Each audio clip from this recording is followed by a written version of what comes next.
my kitchen. I am Tina with Hanging with Frugal Tina. Thank you guys for tuning in. So I'm going to do something just a little bit different for me. I'm going to go out, and I've done this before, but not like this. I'm going to go out, and I'm feeding 10 people tonight, and I only have $10. I am not taking anything with me but this $10 and my driver's license. So if I go over, I'm just beat. I'm going to try and stay under $10 for the dinner tonight for all 10 of us, because that would be it. If I spent the full $10, it's $1 a plate. So think about it that way. So I'm going to try and stay under the $10 so I have a little bit of money in my pocket, because if I run out of gas, I'm in trouble. But I think I have a half a tank, so I think I'm all right. So let's get it. Let's go. I'm going to take my $10, my driver's license. Let's go shopping.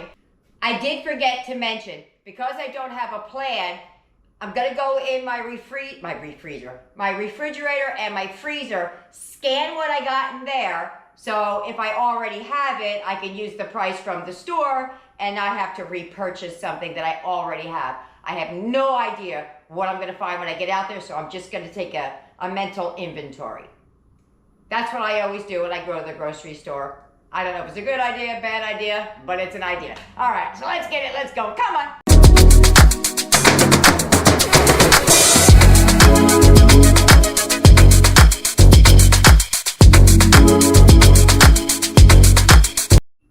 All right, I tried to scratch off anything that was identifying. On the top here, you'll see that I added in the items that I did not buy at Walmart. And I added it down here at the bottom, $3.92. There's the kraut, the cabbage, the rice, and the ground turkey, which came to $5.47. I added the $3.92 on that I spent, and I got a grand total of $9.66. There you go. So let's get going on dinner. Here's everything I got with my $10. Actually, I spent $9.66. The cabbage I bought from Aldi's, I did charge myself for that, and I will show you on my receipt.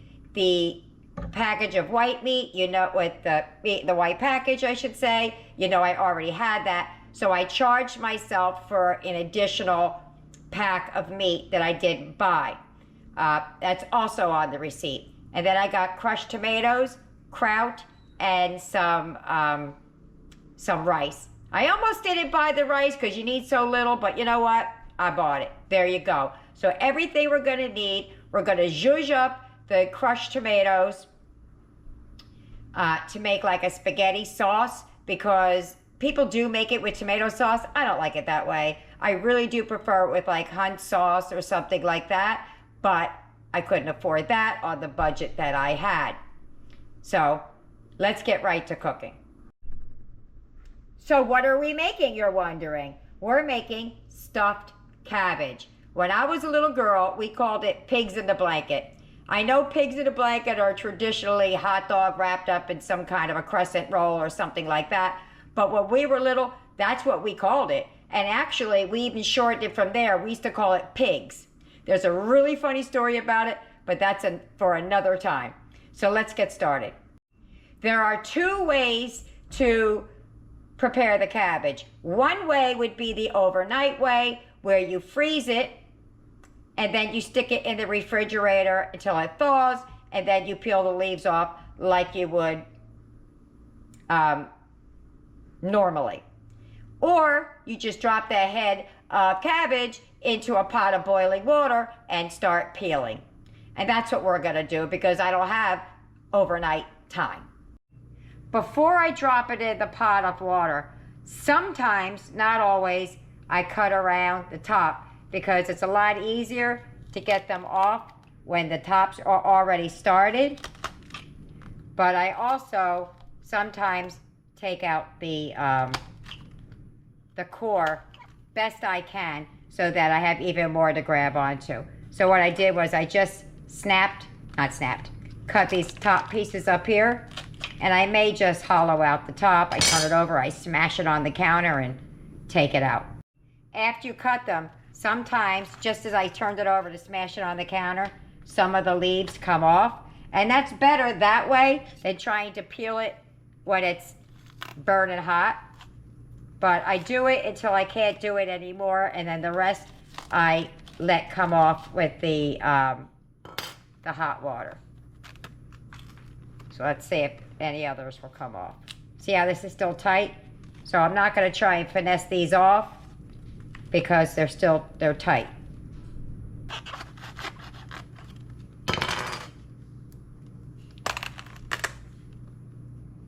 There you go.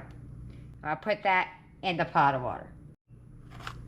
And again, you don't have to do this. You could truly just let it work its way out. But I like to give it a start.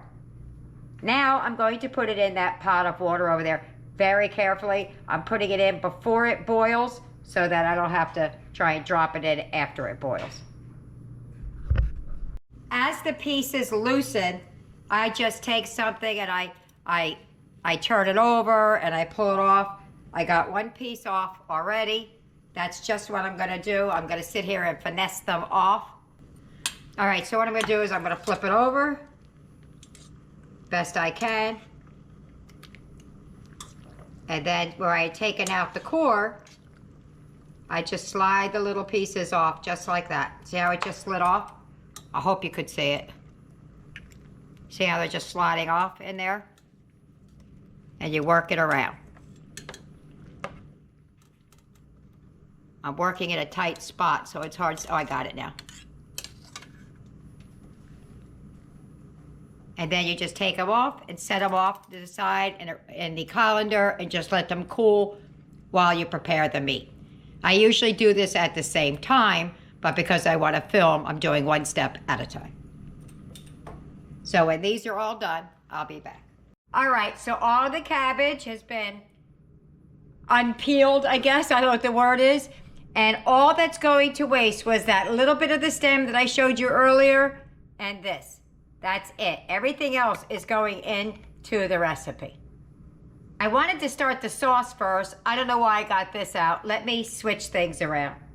All right, I was going to use onion powder or dehydrated onions. And then I noticed my onions, if you could see it in there, it's starting to look a little. So I'm going to see what's going on with this and then I'll decide what I'm going to do. Okay, so I was going to use the dehydrated onions and just add it to the sauce, but it's my last onion and it's starting to look like it's going to go bad, so I just want to use that. You could use onion powder, you could use the minced onion, you can rehydrate it, you could use an actual onion. There's so many options you have here. So I'm going to dice the onion up. All right, I'm all chopped up. I'm going to save what I can of this, not the stuff that has anything yucky on it. And the ends, I put those in my freezer. Everybody, I hope you're doing that, because then you can get something from nothing, from bones and scraps. You can get something. So let's move on over to the stove. I want to start the sauce, and then we'll get to making the meat and rolling the cabbage. All right, what I'm going to do is I'm going to put a little olive oil in here. And we're just going to cook the onions until they're translucent.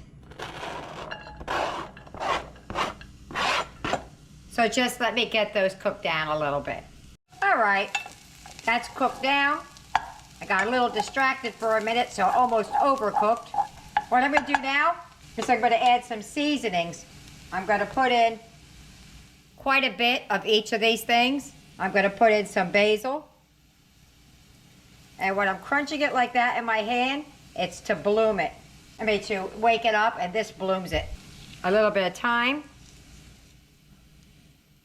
A big old palm full of parsley. A big old palm full of Italian seasoning. Onion powder, even though we have onion in it already. And I may come back and add more because there's no salt in this. I use a little bit of sugar. And some garlic. I like lots of garlic. And we're just going to let those start becoming fragrant. which they're already doing, but only takes a couple of seconds. I also have a bay leaf that's got to go in. Okay, to that, I'm going to add the crushed tomatoes. Now, you can use the tomato soup that I guess traditionally it's served like that, but this is the way I like it, so that's how I'm making it.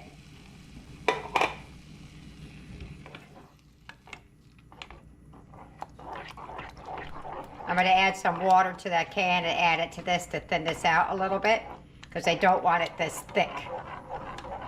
I'm going to throw a couple of bay leaves in there, very small. All right, so we're just going to let that simmer and then we'll start working on the other. Oh, no, we're not done yet. I'm going to put in some kosher salt, so it may look like a lot, but it's not. I'll usually give it a taste somewhere along the line. I'm going to add a little bit of water to this and just let it simmer for a while. I also put a pinch of sugar in it. Just going to put a pinch or two.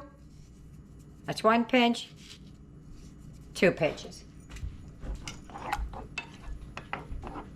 It may look like more when you come back because I'm going to add some water to it. So if it looks like more, I just added some water. Alrighty, here we go. Gotta put the turkey in the bowl. I'm just gonna cut it open and put it in there. I have gloves on, not because I don't want to wash my hands, but because I have a cut on my finger, and I really don't want my finger or the cut in anybody's food. Not mine, not anybody's. So typically I would use ground beef, but because we're doing this on a shoestring, we're going to use the ground turkey. I think I just stabbed the glove. So it calls for a pound to a pound and a half, depending on how much you're going to make. So I'm just putting it all in there. You're going to need some onion. Now this is the rest of that onion that I cut up. It's my only onion. But I want to put some in there because I want to use it up. You could season this with salt and pepper and be done with it. But I got a whole cabinet full of spices. So I'm going to use all of my Italian-ish spices. I forgot to get out some paprika though. That's funny. When I tell you I have a pinch, that's all the Italian seasoning I have left. But that's okay, because we got all the other stuff that makes Italian seasoning. We have some parsley.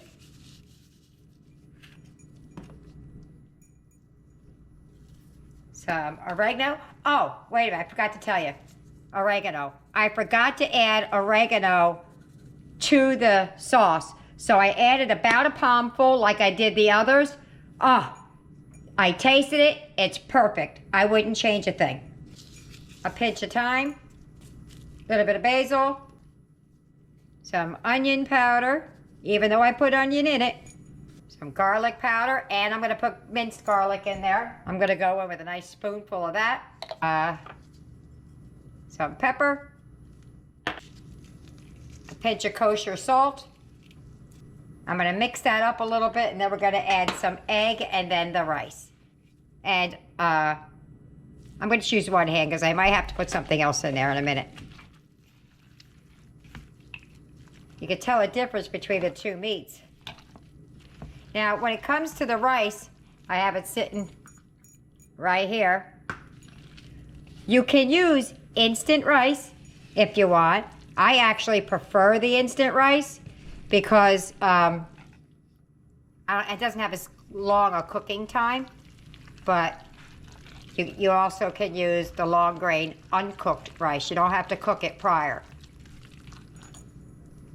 You can if you want to, you don't need to. This is 3/4 of a cup. I got almost all of that in there. But, yeah. I think I'm only gonna need 1 egg because this is awful wet. But you need the egg, it's a binder.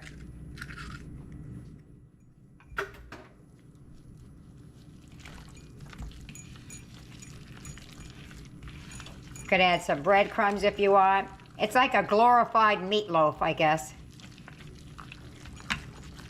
If it's too wet, I'll end up adding just a little bit of breadcrumbs to it because it seems awful wet.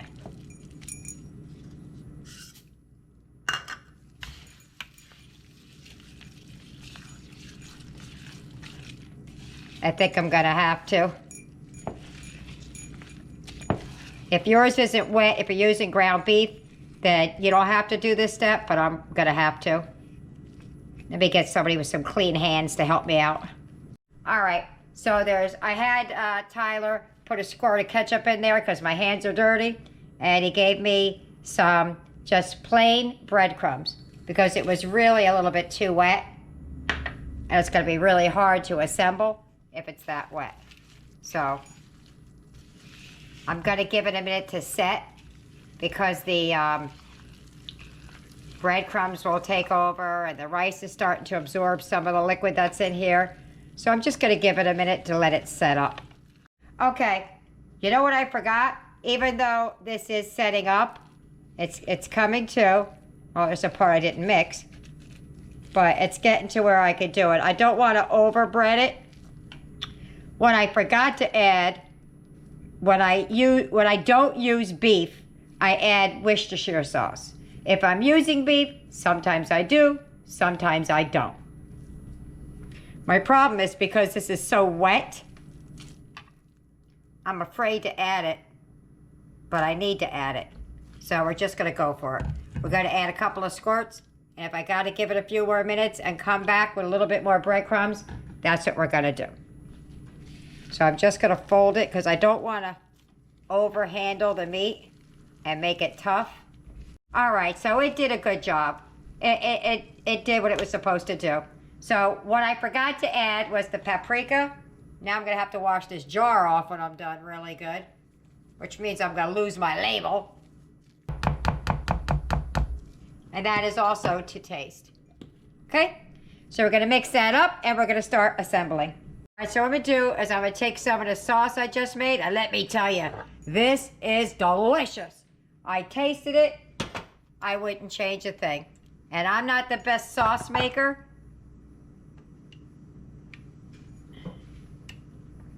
So for me, that was a pretty good job. All right, so that's what I'm gonna do with this. I'm just gonna put a little bit down. And this is why I like a lot. We are the saucy family. That just one can of tomato sauce or 2 cans of tomato soup, that's not enough for my family. All right, so I'm gonna move this to the side and then I'm gonna show you how we roll things up. So what I do with the cabbage, some people, they kind of like shave some of it off, and you can up here like this. You could shave it down, but what I like to do is up in the thickest part of it, not the thin part of it, you just cut like a little V into the cabbage. Just like so. These I don't throw away either. They go in. I dice these up really, really tiny and they cook in there. I do not waste that. So you can either double it over like this and then start rolling it or whatever. You'll see. So you're going to take, I didn't mix that very well because I was afraid of overhandling the meat. So you might see spots like this where there's paprika. It's not blood, it's paprika. Because I'm afraid if I over mix it anymore, it's going to be tough.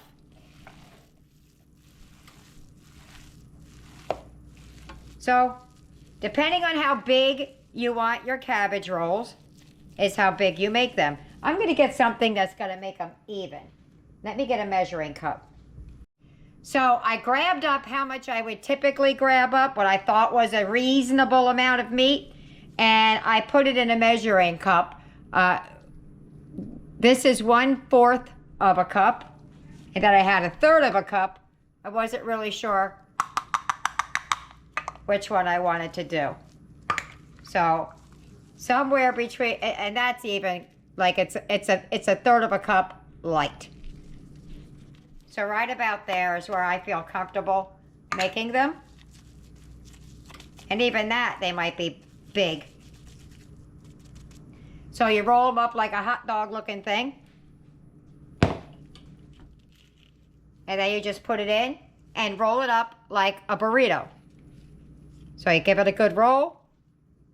You tuck your sides in.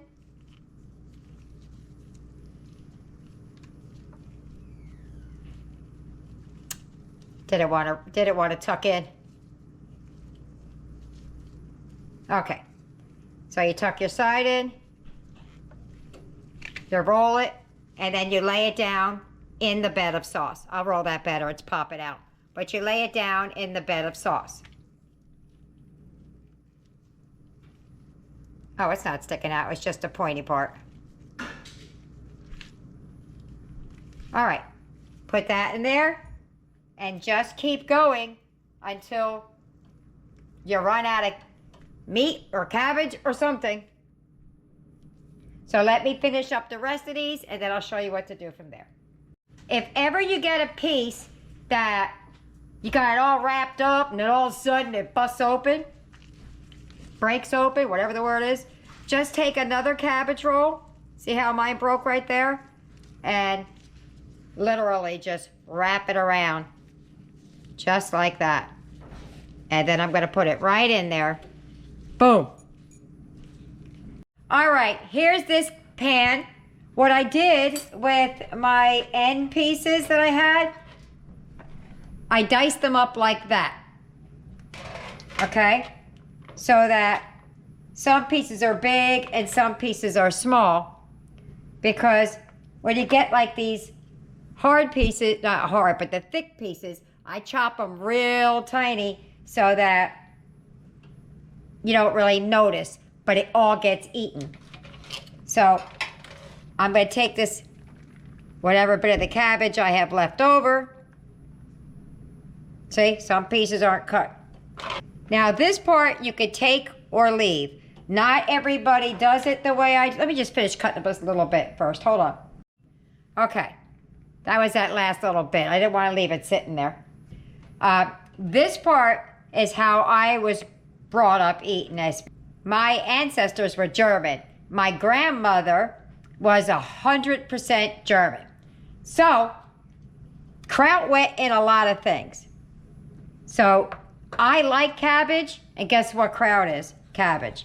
Now, I'm not going to put it, I'm going to put it on here, but I'm not going to pour all the juice on it. But I'm not going to squeeze it out either. I am going to use my hands. They are clean. I did wash. Actually, I need to put a glove on. All right. I got a cut on the side of my thumb over here. I have a nervous habit. I was picking at it, and there you go. So, I'm not going to squeeze it out, but I'm going to spoon it out so some of it gets left behind. And we're going to put it right over top. Now, if you don't like kraut, can't do kraut. Now, I don't know if you call it kraut or sauerkraut. I just call it kraut. You don't have to do this part. I like the taste of the sauerkraut and the tomato sauce together. Oh, I love it. There was just a little bit left in the can. So, I'm going to put that all over top.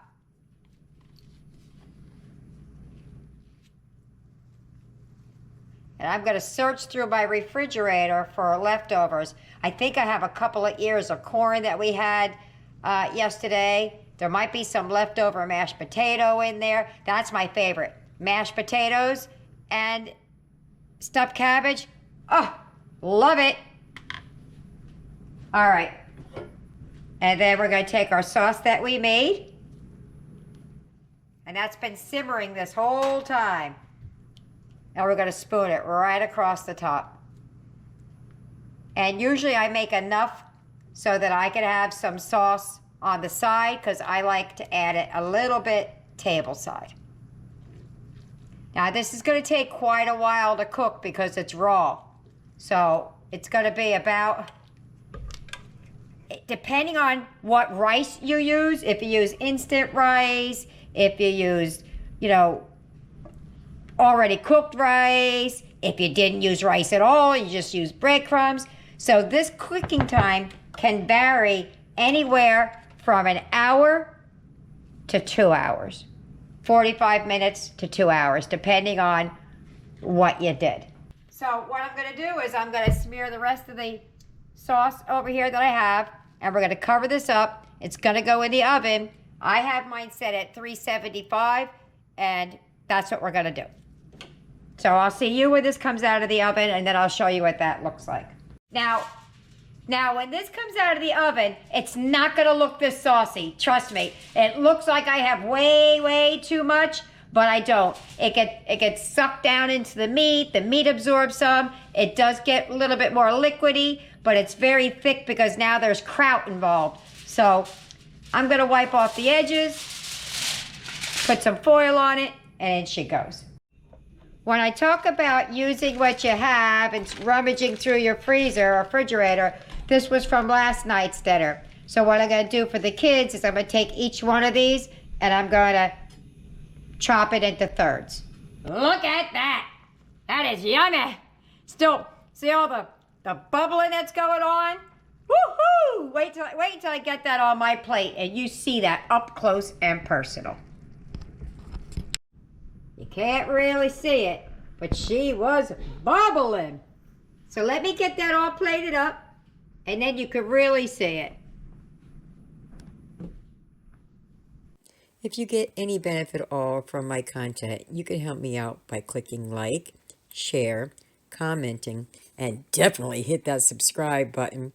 And don't forget to hit the notification bell so you'll be notified every time I upload a new video. And there's my plate.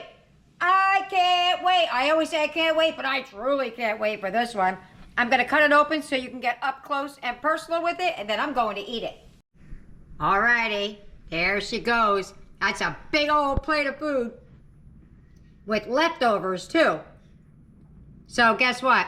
I'm gonna meet you at the table. We're at the table! Eric said, yes! When he figured out what it was, because as soon as I scraped back the red, he knew exactly what was in that pan. So let's give it a go and see if he likes it. This one was made with ground turkey and not ground beef, but we'll see if you like it. Take a little bit of this sauce and cabbage, my kraut. That's my favorite part, is the saucy kraut part. Oh, let me just make sure mine's not too hot. I'm ready if you're ready. I'm ready. All right, here we go.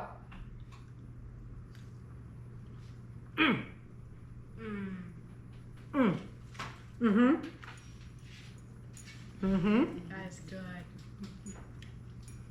Coming from the boy who doesn't like meat. I think I'm converting him though, because slowly he's coming around to the meat. I think it was more of chewing the meat that he didn't like and not the meat. So if you cook it good enough, he'll eat it. So let me get everybody else fed. The rest on here is just mashed potatoes, leftover corn, and the salad is made from actually coleslaw, and I put tomatoes and cucumbers on it, and that's it. We've done that. I did that on another video. I'll show you how to make that, but you'll see. All right, let me else, talking crazy over here. Let me get everybody else fed, and we'll let you know what they think. Bye-bye. Dinner's over. How did we do? Boom. Put it up there. Couldn't finish. Boy, oh boy, did they try, but they couldn't do it. That was absolutely delicious. And nobody knew that it was chicken and turkey. They all thought it was beef. So how about that? Let's see what they thought about it. Tyler, what did you think about dinner? Loved it. Loved it. Eric, what did you think about dinner? It was amazing, just like I remembered. Nick, what did you think about dinner? It was good. Awesome. Blaze, what did you think about dinner? Thought it was really good. Awesome. Jessica, what did you think about dinner? Man, just like I remember, oh, Christmas Day. Yeah, every Christmas we had that. Amazing. Yeah, we did. I liked it too. Aiden, what did you think about dinner? Awesome. Awesome.